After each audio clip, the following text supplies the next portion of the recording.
एक शिष्य था जो भिक्षा लेने के लिए गांव में गया और घर घर भिक्षा की मांग करने लगा। भिक्षाम देही, भिक्षाम देही। भीतर से जोर से दरवाजा खुला और एक बड़ी बड़ी दाढ़ी वाला तांत्रिक बाहर निकला और चिल्लाते हुए बोला, मेरे दरवाजे पर आकर किसी और का गुणगान करता है, कौन है यह समर्थ? शिष्य ने गर्व से कहा, मेरे गुरुजी महाराज जो सर्व समर्थ है। तांत्रिक ने सुना तो क्रोध में आकर बोला कि इतना दुस्साहस कि मेरे दरवाजे पर आकर किसी और का गुणगान करता है, तो देखता हूं कितना सामर्थ्य है तेरे गुरु में। मेरा श्राप है, तू कल का उगता सूरज नहीं देख पाएगा, अर्थात तेरी मृत्यु हो जाएगी। शिष्य ने सुना तो देखता ही रह गया और आसपास के भी गांव वाले कहने लगे कि इस तांत्रिक का दिया हुआ श्राप कभी भी व्यर्थ नहीं जाता। शिष्य उदास चेहरा लिए वापस आश्रम की ओर चल दिया और सोचते सोचते जा रहा था कि आज मेरा अंतिम दिन है, लगता है मेरा समय खत्म हो गया है। आश्रम में जैसे ही पहुंचा, गुरुजी महाराज हंसते हुए बोले, ले आया भिक्षा? बेचारा शिष्य क्या बोले। गुरुदेव हंसते हुए फिर बोले कि भिक्षा ले आया?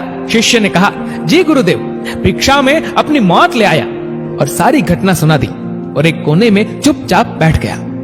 गुरुदेव बोले, अच्छा चल भोजन कर ले। शिष्य ने कहा, गुरुदेव आप भोजन करने की बात कर रहे हैं और यहाँ मेरे प्राण सूख रहे हैं। भोजन तो दूर, एक दाना भी मुंह में न जा पाएगा। गुरुदेव बोले, अभी तो पूरी रात बाकी है, अभी से चिंता क्यों कर रहा है? चल ठीक है, जैसी तुम्हारी इच्छा। और ये कहकर गुरुदेव भोजन करने चले गए। फिर सोने की बारी आई, तब गुरुदेव शिष्य को बुलाकर बोले, हमारे चरण दबा दे। शिष्य मायूस होकर बोला, जी गुरुदेव, जो कुछ क्षण बचा है जीवन के, उस क्षण में आपकी सेवा कर ही प्राण त्याग करूं, यही अच्छा होगा। और फिर गुरुदेव के चरण दबाने की सेवा शुरू की। गुरुदेव बोले, चाहे जो भी हो, चरण छोड़कर मत जाना कहीं। शिष्य ने कहा, जी गुरुदेव, कहीं नहीं जाऊंगा। गुरुदेव ने अपने शब्दों को 3 बार दोहराए कि चरण मत छोड़ना, चाहे जो हो जाए। ये कहकर गुरुदेव सो गए। शिष्य पूरी श्रद्धा भावना से चरण दबाने लगा। रात्रि का पहला पहर बीतने को था। अब तांत्रिक अपने श्राप को पूरा करने के लिए एक देवी को भेजा जो धन से भरी थी, सोने चांदी हीरे मोती से भरी थी। शिष्य चरण दबा रहा था, तभी दरवाजे पर वो देवी प्रकट हुई और कहने लगी कि इधर आओ और ये सोने चांदी से भरा ये पात्र ले लो। शिष्य भी बोला, जी मुझे लेने में कोई परेशानी नहीं है, लेकिन क्षमा करें, मैं वहां पर आकर नहीं ले सकता हूं। अगर आपको देना ही है तो यहाँ पर आकर दे दीजिए। वो देवी सुनी तो कहने लगी कि नहीं नहीं, तुम्हें यहाँ आना होगा, देखो कितना सारा है। शिष्य बोला, नहीं, अगर देना है तो यहीं आ जाइए। तांत्रिक अपना पहला पासा असफल देख दूसरा पासा फेंका। रात्रि का दूसरा पहर बीतने को था। शिष्य गुरु महाराज जी के चरण दबाने की सेवा कर रहा था। तांत्रिक ने इस बार मारने के लिए उस शिष्य की मां का रूप बनाकर भेजा।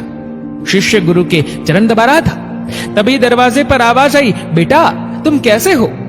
शिष्य ने अपनी मां को देखा तो सोचने लगा, अच्छा हुआ जो मां के दर्शन हो गए, मरते वक्त मां से भी मिल ले। वो औरत जो मां के रूप धारण की थी बोली, आओ बेटा गले से लगा लो, बहुत दिन हो गए तुमसे मिले।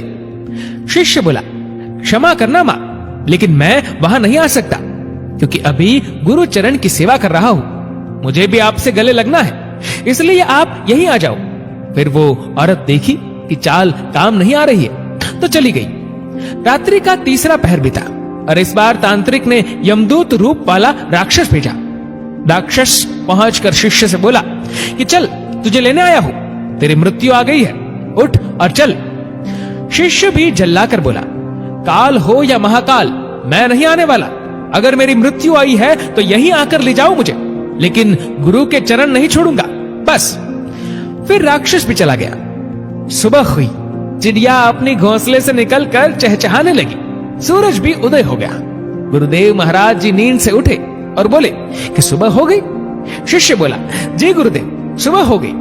गुरुदेव ने कहा, अरे तुम्हारी तो मृत्यु होने वाली थी ना, तुमने ही तो कहा था कि तांत्रिक का श्राप कभी व्यर्थ नहीं जाता, लेकिन तुम तो जीवित हो। गुरुदेव हंसते हुए बोले। शिष्य भी सोचते हुए बोला, जी गुरुदेव लग तो रहा हूं कि जीवित हूं। फिर सारी घटना याद की रात्रि वाली, फिर समझ में आया कि गुरुदेव ने क्यों कहा था कि चाहे जो भी हो जाए चरण मत छोड़ना। शिष्य गुरुदेव के चरण पकड़कर खूब रोने लगा। बार बार यही कह रहा था, जिसके सर पर आप जैसे गुरु का हाथ हो उसे काल भी कुछ नहीं कर सकता है। गुरु की आज्ञा पर जो शिष्य चलता है उससे तो स्वयं मौत भी आने से एक बार नहीं अनेक बार सोचती है।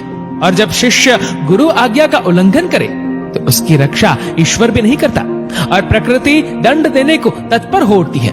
स्वयं भगवान श्री कृष्ण गुरु की आज्ञा सिर पर ले चले, स्वयं प्रभु राम गुरु की आज्ञा पर चले।